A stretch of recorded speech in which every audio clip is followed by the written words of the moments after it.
Hervé Patrick Opianga et plusieurs généraux, nous sommes arrivés à Rio. L'hostilité était au paroxysme. Ils m'ont vu. Le cordon a été ouvert et je suis rentré avec ces personnes citées dans la fournaise. J'ai entamé une négociation publique pour que les militaires ne tirent pas et que le peuple permette aux militaires de se retirer. Ce fut un des jours les plus difficiles de toute mon existence. Mais grâce à Dieu créateur et nos ancêtres gabonais, les deux parties se sont comprises. Mais ce que nous ne savions pas lorsque nous étions dans l'hélicoptère est que depuis un temps, il y avait déjà eu un mort. Et ce mort, paix à son âme, c'était Mbouloubeka. Moi, ce que j'ai réussi à faire ce jour avec le ministre de la Défense nationale, Ernest Mpoué-Piga, avec Hervé Patrick Opianga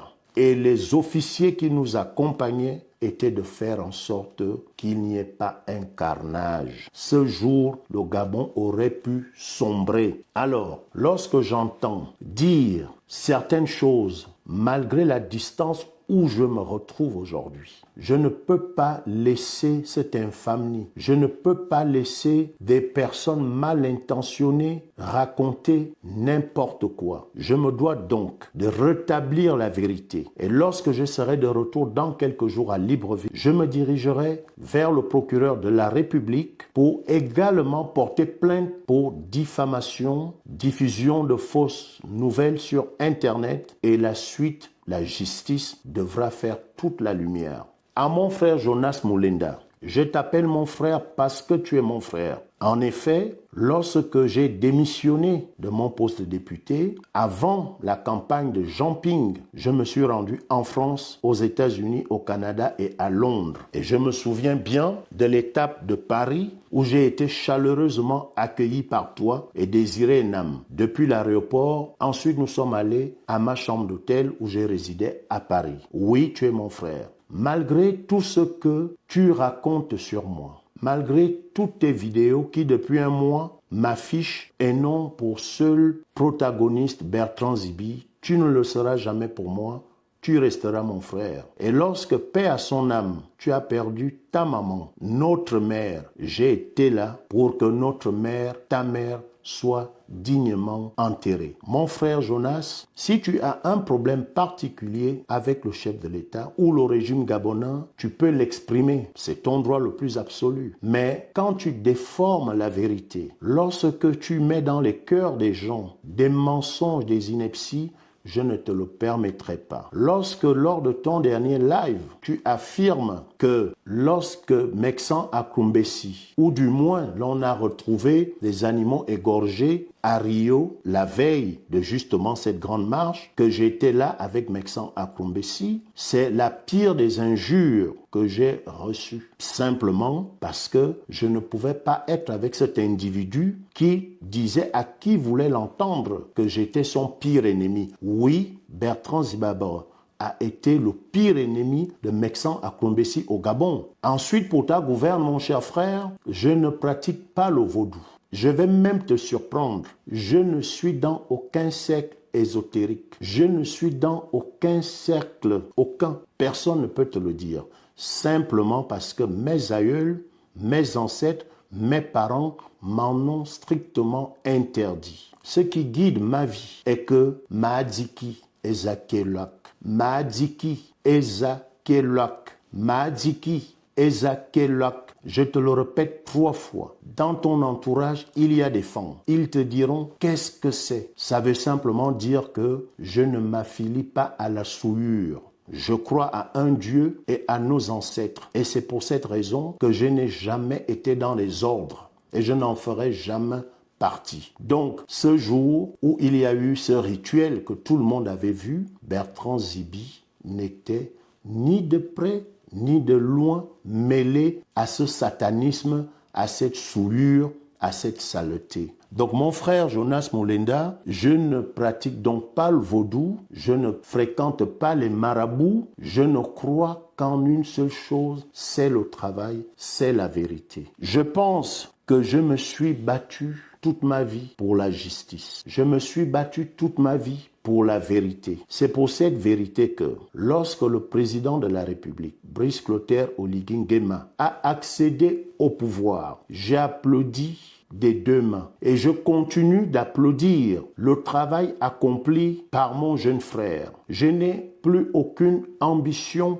politique. J'ai décidé volontairement de soutenir sans un calcul quelconque, de lui dire la vérité et toujours la vérité. C'est ça mon sacerdoce, c'est ça ma mission. Aider le président de la République à nous aider. Nous avons un bâtisseur, nous devons donc l'aider. Nous avons quelqu'un qui a nos vies entre ses mains, nous devons donc l'aider. Toujours en lui disant la vérité, rien que la vérité. Autour du chef de l'État, plusieurs personnes ne m'aiment pas, je le sais. Autour du chef de l'État, plusieurs des projets initiés par moi au nom des Gabonais sont bloqués. Je le sais. Mais ce que je sais également, c'est que nous avons un leader et il faut l'aider. Nous devons tout faire pour que le Gabon atteigne finalement son essor vers la félicité. Chanter dans notre hymne national. C'est ça mon sacerdoce. Dire la vérité au chef de l'État, sans contrepartie, même lorsque je suis insulté. Le chef de l'État m'a fait l'honneur de l'accompagner lors de sa tournée interprovinciale dans tout le Gabon. J'ai pu mesurer l'attente, l'espoir de nos populations. Le chef de l'État m'a également fait l'honneur de l'accompagner dans certaines de ses tournées à l'international. J'ai pu voir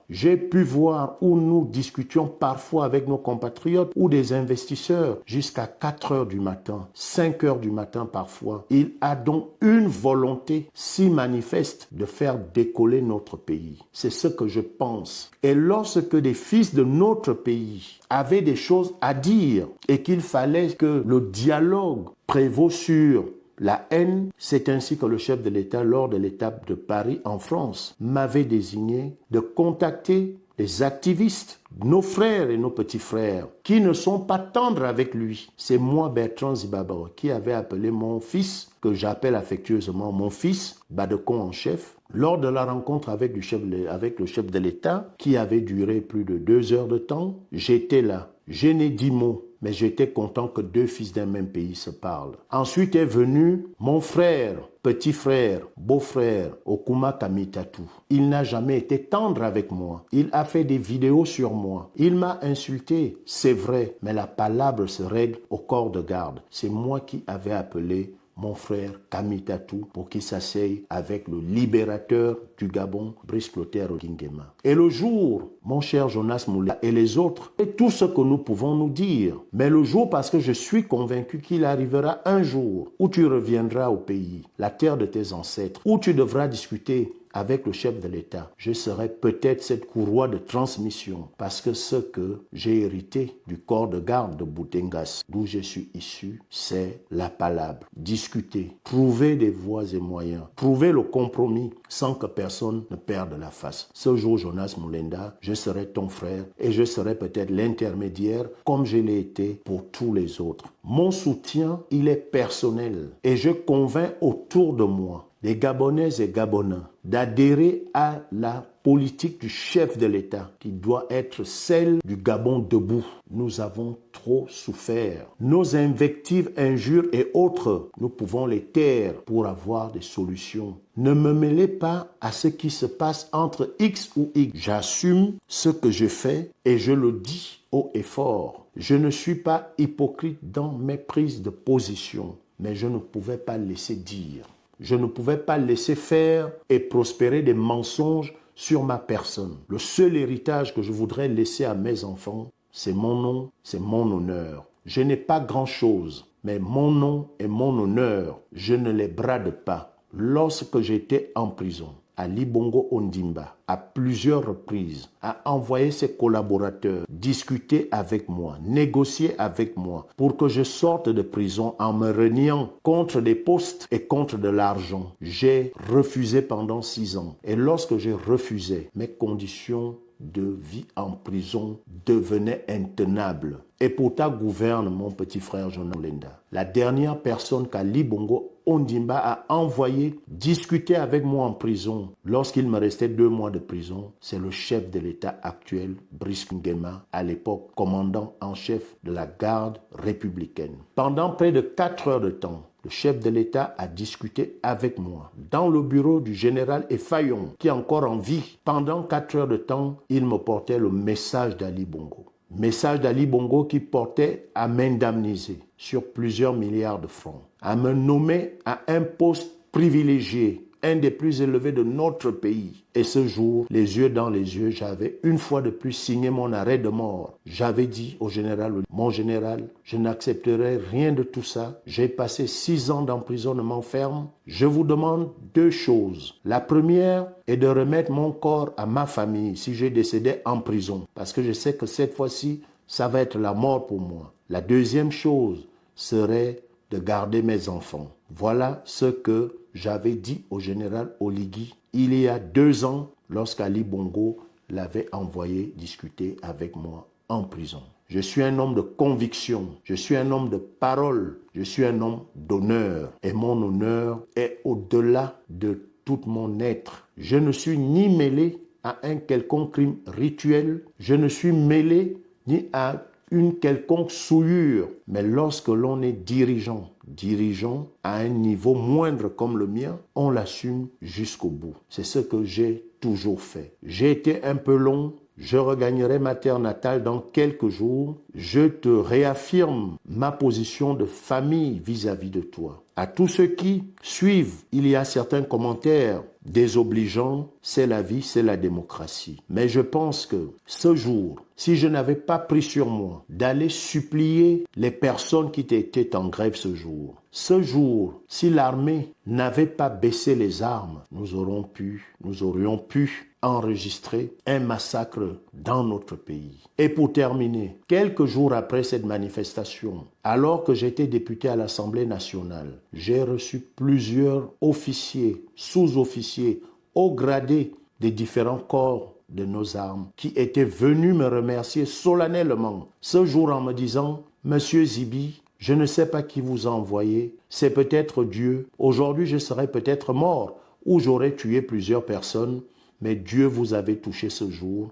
Vous avez fait en sorte que nous, l'armée, nous puissions sortir sains et saufs, entourés par cette foule en colère. Et la population également m'a dit merci. Monsieur Zibi, vous êtes arrivé, nous ne savions pas comment ça allait se terminer. D'un côté, l'armée, d'un côté, le peuple, un peuple d'un même pays. Monsieur Moulenda, attention à cette haine qui est savamment distillée. Elle ne porte que des germes d'une guerre civile. Moi, j'ai souffert dans ma chair à une moindre mesure. Pensez à tous ceux qui sont décédés. Il y a des plaies qui sont encore si profondes dans notre pays. Même 50 ans après, elles n'ont pas encore cicatrisé. J'ai eu l'honneur, il y a quelques jours, d'être reçu par le vice-président de la République gabonaise, en présence de mon frère Gervais Onyan. Nous accompagnions l'enfant de Mba Germain. Mba Germain a été froidement abattu. Mba Germain était un leader charismatique de notre pays lorsqu'il a été abattu. Sa fille aujourd'hui, qui a plus de 60 ans, avait reçu 4 balles dans le corps et elle en souffre encore. Elle en souffre encore parce qu'elle a une balle logée dans la colonne vertébrale. Cela fait très mal. Je connais la famille Ndouna Depeno. Elle n'a pas encore fait son deuil. Presque de 60 ans, plus de 50 ans après la mort de ce brave fils. J'ai reçu à mon bureau la famille de Feu Manza. Elle n'a pas encore fait son deuil. Attention à vos propos incendiaires. Attention à notre bien vivre ensemble. On sait quand ça commence, personne ne sait jamais quand ça finit. Hier, et c'est pourquoi je ne crois pas en la force des armes, hier en Syrie, Bachar el-Assad, qui est tombé il y a 2 jours, se disait être le dieu de la terre de la Syrie. Les prisons en Syrie ont été ouvertes. Il y a des dizaines de milliers de personnes totalement défigurées, qui étaient déshumanisées. Donc les armes ne servent qu'aux tyrans, mais personne ne peut s'asseoir sur une baïonnette, comme le disait Feu Omar Bongo. C'est pourquoi nous devons accompagner le CTRI. Nous devons accompagner le général Brice Clotaire Nguema pour qu'il nous emmène une justice dans le pays, une bonne gouvernance de notre pays. Les deniers publics n'appartiennent à personne, mais à tous les Gabonais. Pour terminer, je m'adresse solennellement au chef de l'État. Oui, monsieur le président de la République. Oui, cher petit frère, je suis totalement en phase avec vous. Je suis un soutien indéfectible, mais il va falloir que, comme cela a commencé dans certaines sociétés parapubliques, que vous le poursuiviez dans toute l'administration gabonaise. Vous nous avez fait honneur en nous nommant. Nous ne sommes peut-être pas les plus méritants. Le Gabon compte plus de 2 millions d'habitants. Mais lorsque vous nous avez choisis, nous devons vous rendre honneur, mais surtout à la patrie. C'est ainsi que je vous suggère, Monsieur le Président de la République, respectueusement, à la fin de cette transition qui est en train de s'approcher, qui est en train de se rapprocher, je vous suggère de faire une audite de toute la haute administration gabonaise. Gabon Direct.